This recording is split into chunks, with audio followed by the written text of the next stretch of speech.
झाडं बिडं आलं. हां नाही नाही, आशीर्वादाकरता त्याने सत्कार वित्कार चांगलं केलं सगळं. त्याच्यावर मंदिराचे ब्राह्मण तांदळ द्यायचा तो महाराज. अच्छा. मंगलाष्टक म्हणाला 8 ब्राह्मण. त्या आजीच्या पोटचं लग्न असेल. सगळं शो जास्ती असतं, पण सगळे जैन होते, इतर कोणी नाही. आम्ही आता चालू घेतो. हरे राम राम राम हरे हरे. हरे कृष्ण कृष्ण कृष्ण हरे हरे. हरे राम राम राम हरे हरे. हरे कृष्ण कृष्ण कृष्ण हरे हरे. हरे राम राम राम हरे हरे. हरे कृष्ण कृष्ण कृष्ण हरे हरे. हरे राम राम राम हरे हरे. हरे कृष्ण कृष्ण कृष्ण हरे हरे. हरे राम राम राम हरे हरे. हरे कृष्ण कृष्ण कृष्ण. राजाधिराज रामचंद्र भगवान की जय.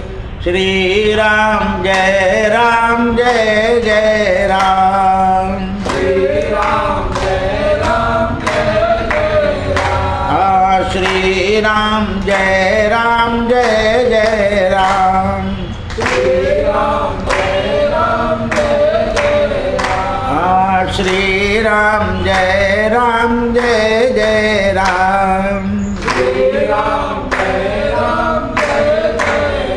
राजाधिराज रामचंद्र भगवान, निवृत्ती ज्ञानदेव सोपान मुक्ताबाई एकनाथ नामदेव तुकाराम.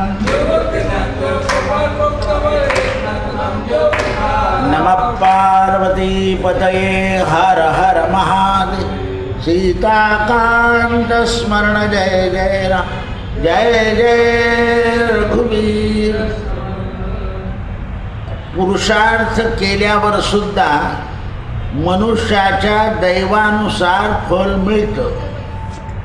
तोपर्यंत मनुष्यानं शांत राहावं. केव्हा केव्हा दैव अनुकूल असतं, पण आळस आणि प्रमादाने मनुष्य प्रयत्न करत नाही. त्यावेळा त्याने सत्संगी लोकांमध्ये बसावं. सत्संगानं मनुष्य प्रयत्नशील होतो. म्हणून कर्म काय सांगतं, उद्योगम खलु कर्तव्यम. तुम्हाला नोकरी लागत नाही ना, त्यावर पेपर टाका. मी पेपर टाकू? पाच तुम्ही असे गावात पुष्कळ लोक होते, त्यांनी वकील झाले नाही चाले, त्यांनी रिक्षा घेतली भाड्याने दिली, उद्योग केलाच. टपरी घेतली, टपरी भाड्याने दिली, स्वतः टपरीवर नाही बसले पण उद्योग केला. मग टपरी उचलले गेल्यावर म्युन्सिपाल्टीने दुकान बांधलं, ते दुकान घेतलं, ते भाड्याने दिलं. आधी होतं भाडं 1000 रुपये, मग दुकान झाल्यावर मिळालं 50,000 रुपये. उद्योग केला. दैव आणि उद्योग यांचा समन्वय गेला. आता आपले पोरं काय करतात, मी एवढं शिकलोय का ही नोकरी करू का शिकू? नाही, फॅक्टरीत जायचं, कष्ट करायचे. उद्योगम खलु कर्तव्यम. हल्ली उद्योग कमी झाला आहे. तुम्ही MIDCत गेलं तर इतक्या फॅक्टऱ्यांमध्ये नोकर पाहिजे असं लिहिलेलं आहे. तिथे चलाखी दाखवतील, लगेच मालक दुसरं काम देईल. तुमचं दैव असं आहे की तुम्हाला एकदम मोठं काम मिळत नाही. दैवाधीनम जगत सर्व, ते दैव कर्माधीनम. कर्म मनुष्याधीनम, मनुष्य पराधीनम. हुशार मनुष्य कमी पैसे घेतो आणि बुद्धू मनुष्य जास्त पैसे घेतो. म्हणून दैवाच्या दृष्टीने समृद्धी येईल असं नाही आहे. उद्योगहीन मनुष्य हा कधीही प्रसन्न राहत नाही. दैवामध्ये ताकद आहे आणि कर्मामध्येही ताकद आहे. दोघांचं मिश्रण जर झालं, जसं दूध उकळलं साखर टाकली, पण त्यात जर केशर असली तर आणखी मजा. तसं आहे, उद्योग पाहिजे, कर्तव्य पाहिजे. या उद्योग आणि कर्तव्याचं एक उदाहरण आहे. एक दुकानदार होते, वाणी आणि ब्राह्मण. आता या दोघांनी मिळून किराणा दुकान टाकलं. आता किराणा दुकानामध्ये धान्य सांडतं. बरं, ते इतके प्रामाणिक होते, संध्याकाळी सांडलेलं धान्य बी वाटून घ्यायचे, हिशोब बी करून घ्यायचे.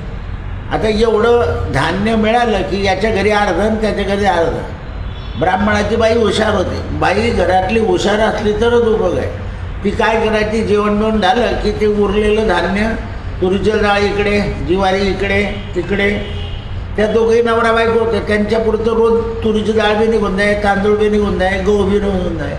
ती रोज वरण भात काय. ही वाण्याची बाई आळशी, धप्पाटे, ती एकत्र करणं धप्पाटे.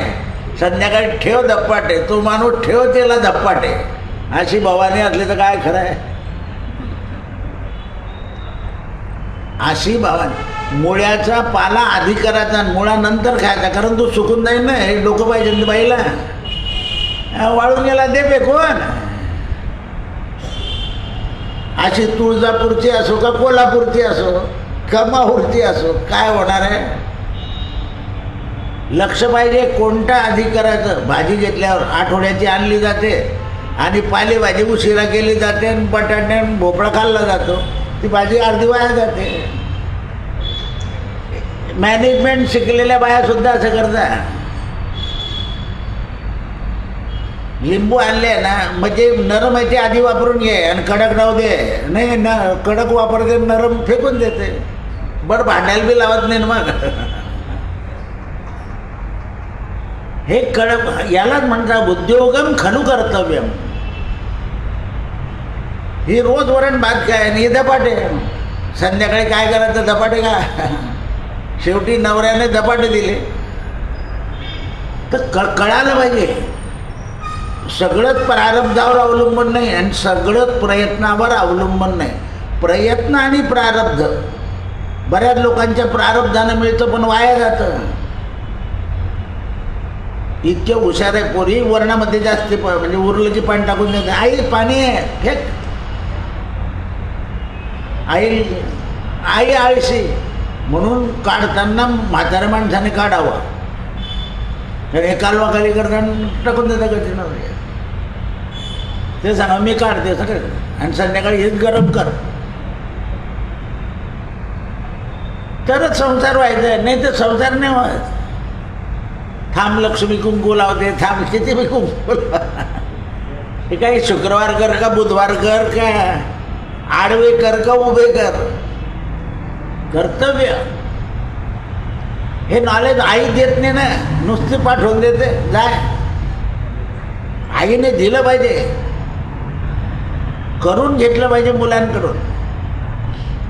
इस्त्रीचे कपडे नीट ठेव, पैसे लागतात इस्त्री करायला किंवा श्रम लागतात, व्यवस्थित ठेवले पाहिजे ते. निदान 3 दिवस तरी, कारण धुण्याचा खर्च अधिक इस्त्रीचे पैसे किती झाले.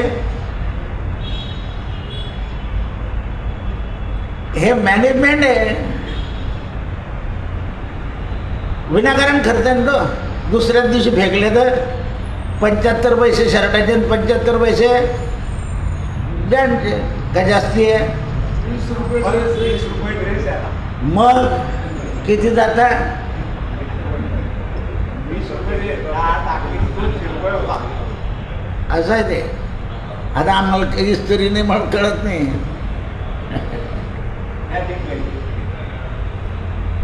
पण तरी वेळ गेला ना, श्रम गेले ना, फुकट श्रम जाता.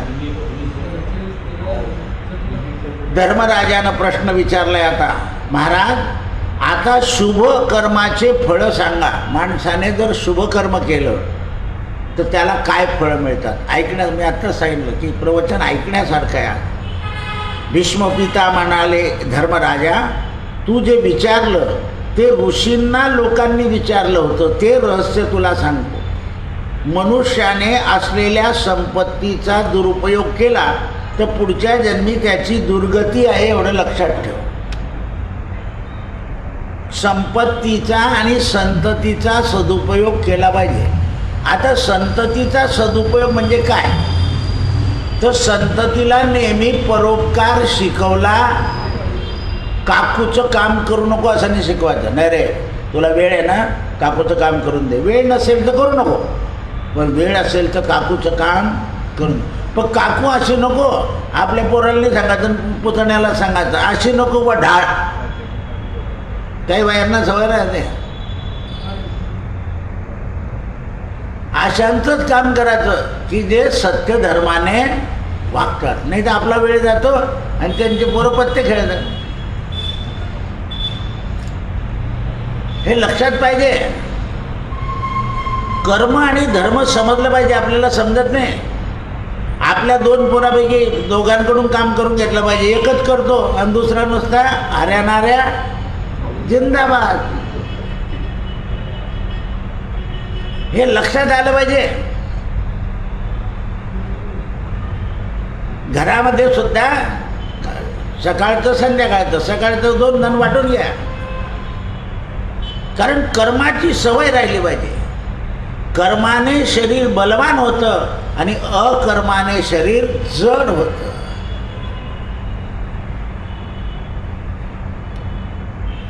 हे राजा, जो मनुष्य ज्या अवस्थेमध्ये आहे म्हणजे गरीब आणि श्रीमंत, त्या अवस्थेमध्ये त्याने शुभ आणि अशुभ कर्म जर केलं तर पुढच्या जन्मामध्ये अशुभाचंही फळ मिळतं आणि शुभाचंही फळ मिळतं. म्हणून मग आता काय कर्म करायचं? तर पहिल्या प्रथम माणसाच्या घरी आलेला अतिथी याला शुभ दृष्टीने पाहायचं. कोणी येऊ आपल्या घरी, त्याच्यावर आपली दृष्टी शुभ पाहिजे. हे आपल्याकडचे आणि हे त्यांच्याकडचे नाही. अतिथी म्हणजे अतिथी. तो अतिथी म्हणजे आता आपल्या लोकांना काय सवय लागली आहे, आजारी पडले की एकाच्याच घरी जातात जळगावला, दुसऱ्याच्या नातेवाईकाच्या घरी राहतच नाही. म्हणजे तो कंटाळतो. असे जे आळशी मतलबी असतील त्यांना अतिथी समजायचं. असे काही जावाई असतात, आजारी पडले की पोरगी पाठवून द्यायची, आजारी पडले की पोरगी पाठवून द्यायची. असं नाही हो बाई, जमणार नाही यावेळा, आम्हाला काम आहे, तू तुझ्या घरी राह, काही कर. तिला सवय लागते की सगळंच परत होतं ना. त्यामुळे मुली इकडे वळतात आणि तिकडे वळत नाही आणि मग तिकडचे लोक निंदा करतात. तुमच्याच मुलीची निंदा तुम्हाला ऐकावी लागते. आपण मुलीच्या सुखाकरता मुलीला दुर्गुण देतो. सुख फक्त आराम आहे, पण दुर्गुण लागतं ना तिच्या अंगी. कष्टानं बल येतं, कष्टाने पाप नष्ट होतं. नष्ट आणि कष्ट दोन्ही शब्द आहे. पोटफोड्या शय, पाप नष्ट होतं. आणि मनुष्याने उचित अतिथी करावा, प्रसन्न दृष्टीने त्याची सेवा करावी. पहिल्या प्रथम मन लावून खरं बोलावं, संतुष्ट करावं. पहिल्यांदा जलाने, मग पेयाने आणि मग अन्नाने. स्वागत आणि सत्कार केल्यानं माणसाला 5 कर्म करायला सांगितले. पण त्याला पंचदक्षिणा यज्ञ असं म्हणतात. अतिथीचं आपण पूजन केलं, त्याला जेवू घातलं की त्याला पंचदक्षिण यज्ञ असं म्हणतात. थकलेला, अपरिचित का असेना, पथिकाश्रमाला प्रसन्नपूर्वक अन्नदान करावं. जो कोणी थकला आहे, काही आहे, महान पुण्यफलाची प्राप्ती आहे. अतिथीचं पूजन केल्यावर जर तो असेल, वा पूर्वी लोक बादली भरून पाणी ठेवून द्यायचे, पाय धुवायला पाणी धुवून घ्यावा. हा बाथरूम आणि संडासमध्ये गेल्यापासून कोणी माणूस सरळ घरात जातो. पूर्वी पद्धत काय होती, बाहेर.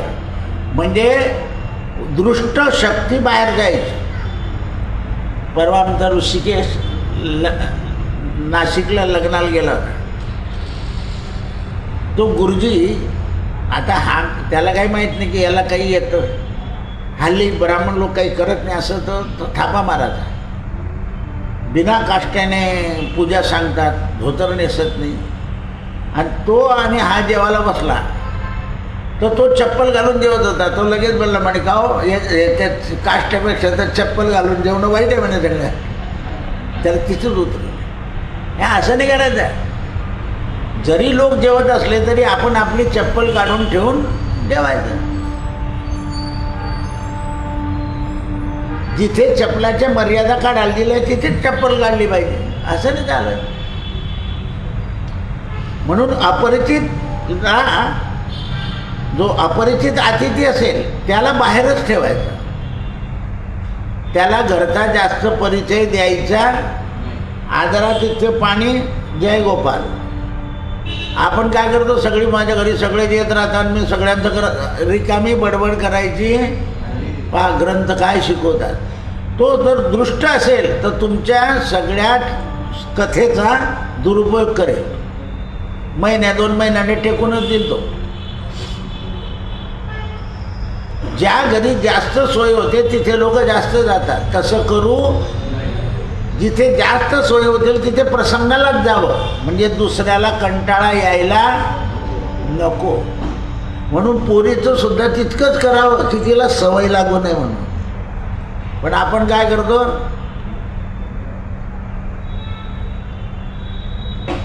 हे दोष आहे आपले. आपण तिकडचे तोडून टाकतो, तिला हे करून टाकतो. तिकडच्या लोकांचा गोडलाळा लागला पाहिजे तिला, म्हणजे ती शेवटपर्यंत सुख भोगेल. आप्तांमध्ये जितकं सुख मिळतं तितकं परक्यांमध्ये मिळत. पहा तुम्ही जा, कोण आले आहे, तिचे वडील आले, असा करतो तर जावाय. ते जळगावचे असेच आहे, बोलणारच तो, त्याचं तोंडात येणारच ते. जरी तुम्ही बरीच देऊन गेले तरी, कारण तुम्ही परके आहे. आपल्याला कळत नाही. आता तर समाजातलाच फोन करतात. बरेच लोक असे बोलत जातात, चहा घेतला का नाही म्हणून समजून जा पोरीला फोन चाललाय. आता 3-4 महाराज होते ना, म्हणजे दादा तुमचा कॉन्टॅक्ट नंबर. म्हटलं आपल्याजवळ फोन नाही, टेलिफोन पण नाही, म्हटलं डायरी पण नाही. तुम्ही भेटले जय गोपाल, नाही भेटले जय गोपाल. कधीच नाही काही. पहा तुम्ही कोणी आले नाही तर का आले नाही असं सुद्धा विचारत नाही. की भाग्य असेल तर दर्शन होईल, नाही तर कुठून होईल. दर्शने दोष नासती रोजच म्हणायचं. आमच्याकडे एक शेठ होते, त्यांची चिरंजीव आणि सून आपोआप येते आले. ते रात्री 9 वाजता का होईना उशिरा आले तर तिथून दर्शन करायचं फाटकाच्या बाहेर, कारण मंदिर बंद व्हायचं पूर्वी 9ला. तर तिथूनच दर्शन करायचे असावं म्हणून. आणि PN पाटलाच्या समोर घर होतं. दर्शन करून गेल्यावरच घरी गेले. आता मुलानं सोडून त्याला म्हटलं भाऊसाहेबचं पुण्य वापरतोय तू, त्यांना सवय येते. दोघंही सुना नातू येतात रेग्युलर, रोज दर्शन करून जातात. ते वडिलांचं पुण्य आताच उपयोगाला आलं. आपण जे पुण्य करतो ते संततीला जसं धन उपयोगाला येतं तसं पुण्यसुद्धा उपयोगाला आलं. पुण्यशिळा पुण्य पावना परितोषका. काय लागते, ध्वजाग्रे उचली बाहू आवेशे लोटला पुढे. कुठे बसले मारुतीराय, ध्वजावर. या युगात सुद्धा. म्हणून ते म्हणतात गृहस्थाश्रमांना माणसानं प्रसन्नतात राहावं, अतिथीचं पूजन करावं आणि जल दिवा अन्न एवढ्या गोष्टी त्याला द्याव्या. अतिथीचा सत्कार म्हणजे पंचदक्षिण यज्ञ म्हटला आहे. आपल्याकडे जपसुद्धा यज्ञ आहे. हवन करतो हा सुद्धा यज्ञ आहे. आपण स्वतः भोजन करतो हे सुद्धा यज्ञ आहे.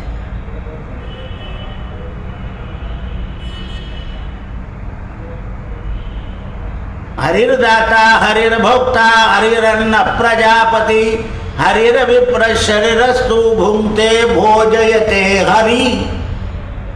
आपण घेतो खातो पितो तो सुद्धा यज्ञ आहे. म्हणून याकरता जे लोक व्रताचं धारण करतात आणि जमिनीवर झोपतात त्यांचा दुसरा जन्म उत्तम शय्या प्राप्त होते. आता या जन्मी आपण जे व्रत करतो म्हणून व्रताच्या दिवशी जमिनीवर झोपायचं आहे, पलंगावर झोपायचं नाही. जर आपण असं वागलो तर पुढच्या जन्मी गादी टक्क्या पलंग सगळं मिळतं.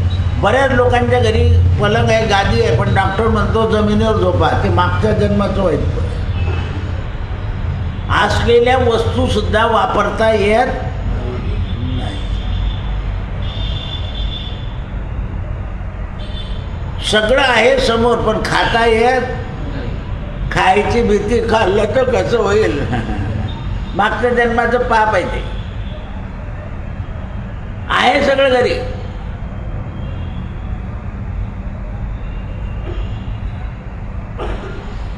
काही लोकांना वासाने त्रास होतो, अशी प्रकृती असते.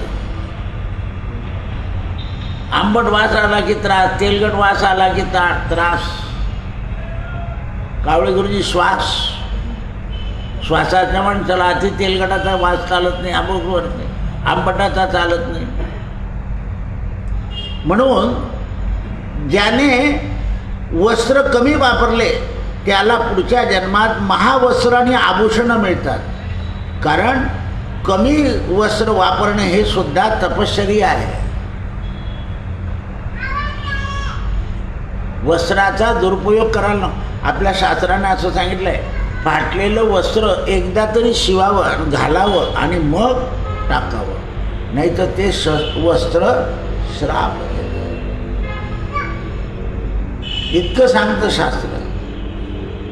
कारण जसा तुम्हाला जन्म मिळाला आहे तसा त्याला सुद्धा जन्म मिळालेला आहे.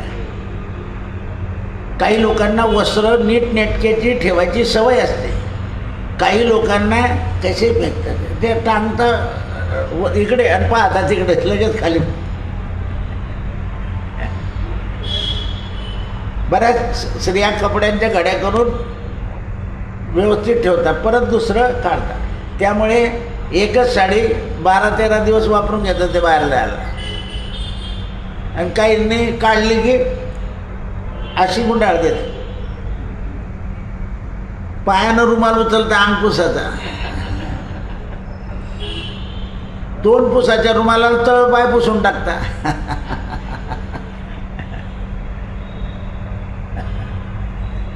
आणि तरी PhD झाले. जीवनमूल्य आणि हे लौकिक शिक्षण याचा काही संबंध नाही. बाई सगळे भांडे धुतले लगेच असे हात पुसून घेत होते. हातपुसाचं फडकं समोरच पाहिजे, नाही तर मग कमरेला दुसरं लावलं पाहिजे झटकन. असं आहे ते. हे सगळे गुण अंगी आई देते.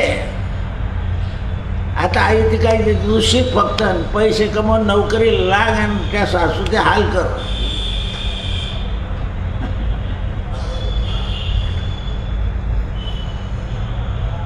म्हणून अग्नीची उपासना राजानं जर केली तर राजाच्या शरीरामध्ये शक्ती येते.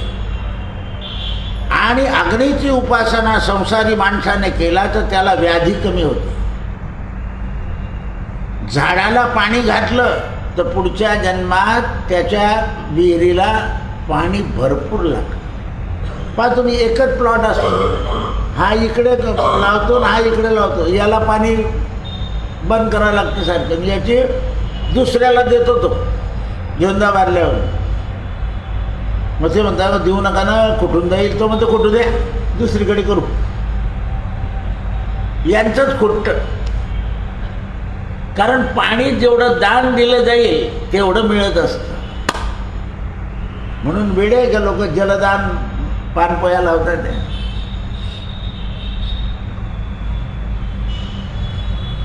जलदानासारखं दान नाही. म्हणून अतिथी आलं की त्याला आधी जल.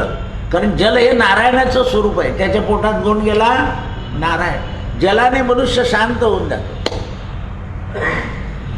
आता तिथे लग्नाला गेलो ना, प्रत्येकाला घंटी दिली होती वाजवायची, पण जेव्हा लग्न लावलं तेव्हा कोणीच घंटी वाजवली, घंट दिलं. नवीन पद्धत. टाळ्या वाजवता ना, तर टाळ्याच्या ऐवजी घंटी वाजवायची. कशाला वाजवते?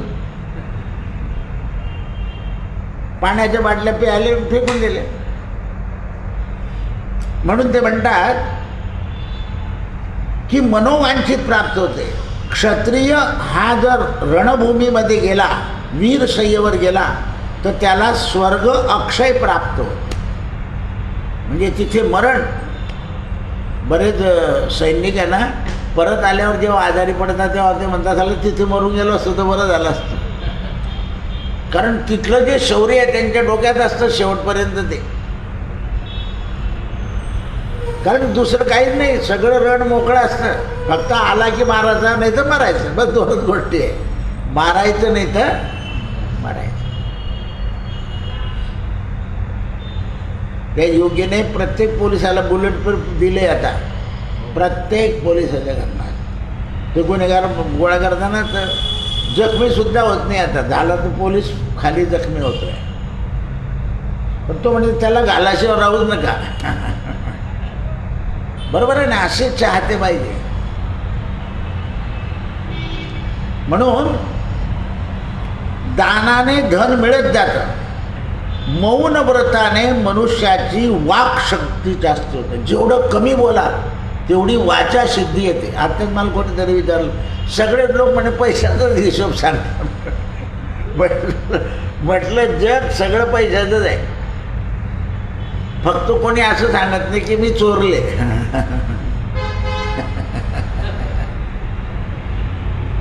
आता हा भाऊ मला म्हणे ते लोक त्यांना व्यापार, अरे त्यांचा पैसा हा हिसकलेला असतो, म्हणून त्यांचं दान सुद्धा त्याच्यात सुद्धा चोरी होते. कालच सांगितलं याला. हा म्हणजे त्यांना सांगता की 4 क्रेडिट द्या, तर 2च क्रेडिट देतात आणि 4 क्रेडिटचे पैसे घेतात. दान आपल्या हाताने करायचं असं दुसऱ्याने नाही. जे काही द्यायचं. एकदा नवा पहिल्यामध्ये पांडुरंग शास्त्र्यांचा यज्ञ होता. तर मला प्रत्येक दिवशी आचार्य वेगळा ठेवला त्यांनी. मला जेव्हा पूजाची वेळ आली म्हटलं दक्षिणा पांतो पाहिजे, अक्षदा पांतो.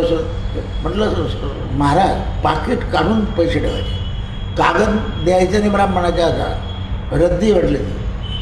पाकिट काढून टाक, म्हणजे ते दिसू दे म्हटलं, मला कमी दिसले तरी चालतील, जास्ती दिसले कारण दक्षिणा येते देणाऱ्याच्या मनावर. त्याने काढून टाकलं. दुसऱ्या दिवसावरून प्रत्येकाच्या हातावर दक्षिणाच ठेवली, पाकिट नाही ठेवली. आम्ही दक्षिणा म्हणतोय, कागद थोडंच म्हणतोय. पाकिट देण्याची पद्धत आता केली तुम्ही. दक्षिणा ही समोर दिली पाहिजे. गुप्तदान ते देवाला आहे, बोललं गेलं पाहिजे. जावयाला देताना कबूल करून द्यावं लागतं. 11,000 11 तोळे. मग इकडचे लोक म्हणतात इतक्यात बैल विकत घेतला, अशी होत नाही ते किंमत. असं आहे ते. बरेच लोक म्हणजे तुम्हाला जे द्यायचं असलं द्यावं, आम्हाला नाही काही घ्यायचं. त्यावेळेला असं नाही समजायचं यांनी कमी दिलं, नाही, आपल्या नशिबात होतं तेवढं, कारण तो सन्मान आहे. तो काय आहे? सन्मान आहे. आणि प्रत्येक माणसाने आपल्या ऐश्वर्याला शोभल असं जावायला मग दिलंय ना. नाही म्हणून वाक्सिद्धी होते आणि त्याच्याने तपश्चर्या होते. ब्रह्मचार्य पाळल्याने आयुष्याची वृद्धी होते. आयुष्याने केल्यानं, धर्माचरण केल्यानं रूप, ऐश्वर आणि आरोग्य प्राप्त होतं. काहीतरी आपण वाचेनं किंवा याच्याने हिंसा नाही केली तर रूप प्राप्त होतं, ऐश्वर प्राप्त होतं आणि आरोग्य प्राप्त. लोक म्हणतात ना, काही लोकांना भरपूर भेटतं, ते पाप बी करतात, तर त्यांनी ते केलेलं आहे. म्हणून दुसऱ्याची पाहून हेवा करायचा नाही. अशा लोकांना स्वर्गाचे, जे उपवास करता अशा मनुष्यांना कायम सुख मिळतं. जे नुसता शाकाहार करतात त्यांच्या घरी गायी सुखाने राहतात आणि एवढं नाही तर भरपूर दूध देतात. म्हणून नंदराजाच्या घरी किती गायी होत्या? 9 लक्ष गायी घरी. म्हणून भगवान तिथे गेले. वसुदेवाच्या घरी काय जेलमध्ये होते तर त्यांच्या घरी गायीच नव्हत्या, कारण ते कंसाचे जोडीदार होते. कोणाची नोकरी करत होते? कंसाची. कंसाला मारल्यानंतर मग वसुदेवाला सुख मिळालं आहे तोपर्यंत, कारण तो गायीच्या विरुद्ध होता. त्यामुळे वसुदेवाला सुद्धा गायी सांभाळता येत नव्हतं, कारण राजाच्या माणसाला राजाच्या म्हणण्याप्रमाणे वागावं असं. त्यावेळेस प्रत्येक पुरुष 12 वर्षापर्यंत जर व्रत करेल, अन्नाचा त्याग करेल, तीर्थामध्ये स्नान करेल, तर त्याला रणभूमीमध्ये देह टाकल्याप्रमाणेच पुण्य आहे. 12 वर्षापर्यंत जो मनुष्य संयम पाळतो त्याला ज्याप्रमाणे क्षत्रिय रणांगणात गेला की त्याला जे पुण्य मिळतं तेच याला मिळतं. म्हणजे त्याला स्वर्ग मिळतो तर यालाही स्वर्ग मिळतो. जे लोक मातापितांची सेवा करून आजूबाजूला सुद्धा सेवा करतात, त्यांचे मुलं त्यांच्या आज्ञेत राहतात. आता आपल्या आज्ञेत का नाही त्याचं कारण, हां, दुसऱ्याला विचारायची गरज नाही. बरी आपल्या गटाड्याची नावच तिथे लोक म्हणताना तिथे तरी सुखी होतो आम्ही, पण इकडे काही उपयोग नाही झाला असं आहे ते. तरी त्याला गटाण्याला भाडं देत नव्हते लोक. 12 रुपये भाडं सुद्धा देत नव्हते, कारण राहील त्याचं घर आणि कसेल त्याची. मग यांची शेती गावाला दुसऱ्यानं खाऊन घेतली, दिलीच नाही. नेहमी जो भाव की खरेदी वही भाव की विक्री होती आहे, कमी जास्त. म्हणून धर्मानुसार कर्म केलं पाहिजे. जो देवाला फुल फळ देतो त्याचं जीवन प्रफुल्लित होतं. फुलफळाचं प्रमाण आहे, त्याला जरा येत नाही. आणि जो मनुष्य केस, दात, डोळे, कान आणि भूक यांना मारतो, विनाकारण जागरण, डोळे खलास होतात, कान काही आवाज ऐकण्याने खलास होतात, दात न घासल्याने खराब होतात. असे लोकांची तृष्णा पूर्ण होत नाही आणि त्यांच्यावर वडिलांचं प्रेम राहत नाही आणि वडिलांचं धन त्यांना मिळत नाही. मिळालेलं तर ते बिघडून जातात.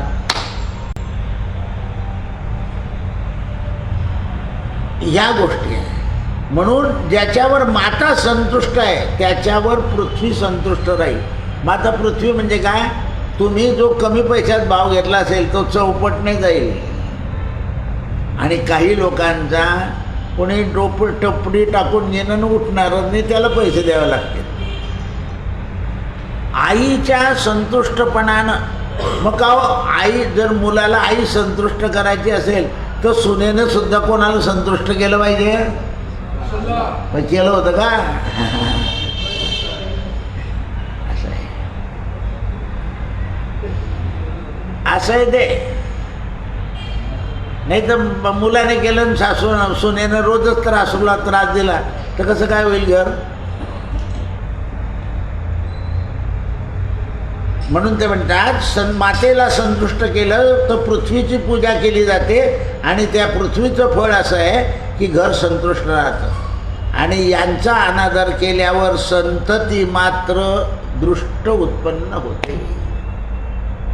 म्हणून काही सोना मला विचारता ना, हा पोरगा जीव घेतो माझं, म्हटलं तू त्यांचा जीव घेतला आहे ना. इथे उसनवारी आहे, करे सो बरे. म्हणून शुभाशुभ फलाची प्राप्ती ही व्यासांच्या तोंडून ऐकली. धर्मराजाने लगेच प्रश्न केला, दुसरं सोडतच नाही महाराज. पितामह जगतामध्ये पूजनीय लोक कोण? आपण कोणाला नमस्कार केल्यावर आपल्याला काय मिळतं? आपल्यावर जेव्हा आपत्ती येते तेव्हा कोणतं पुण्य आपल्याला उपयोगाला येतं? त्यावेळेला भीष्म पितामह म्हणाले, धर्मा, ज्या कुलामध्ये जे मुलं वृद्धांची सेवा करतात त्यांच्याकडे धर्म टिकून राहतो. बस, वृद्धांची सेवा. म्हणून आता बघा तुम्ही, हे वृद्धाश्रम काही श्रीमंत लोकांना काढायची बुद्धी का होते? तर ते ज्यांना त्या संभाजी हल्ला सगळे वृद्धाश्रमातले लोक होते. तर मी त्यांना सांगितलं होतं, तुम्ही हे लोक जे तुम्हाला फळं आणून देतात त्यांच्यावर पुत्रवत प्रेम करा, म्हणजे पुढच्या जन्मी चांगले पुत्र होतील म्हटलं. हे आता तुमच्या संपत्ती असून सुद्धा तुम्हाला ते उभं करत नाही आहे, हा तुमचा मागच्या जन्माचा दोष आहे. तर ते म्हणे आमच्या वृद्धाश्रमात एकदा कथा करा. म्हटलं नाही, कथा इथेच होईल, तुम्हाला यायचं असलं तर नाही तर नाही. सत्यगुरु राये कृपा मज केली, परिणाय घडली सेवा काही.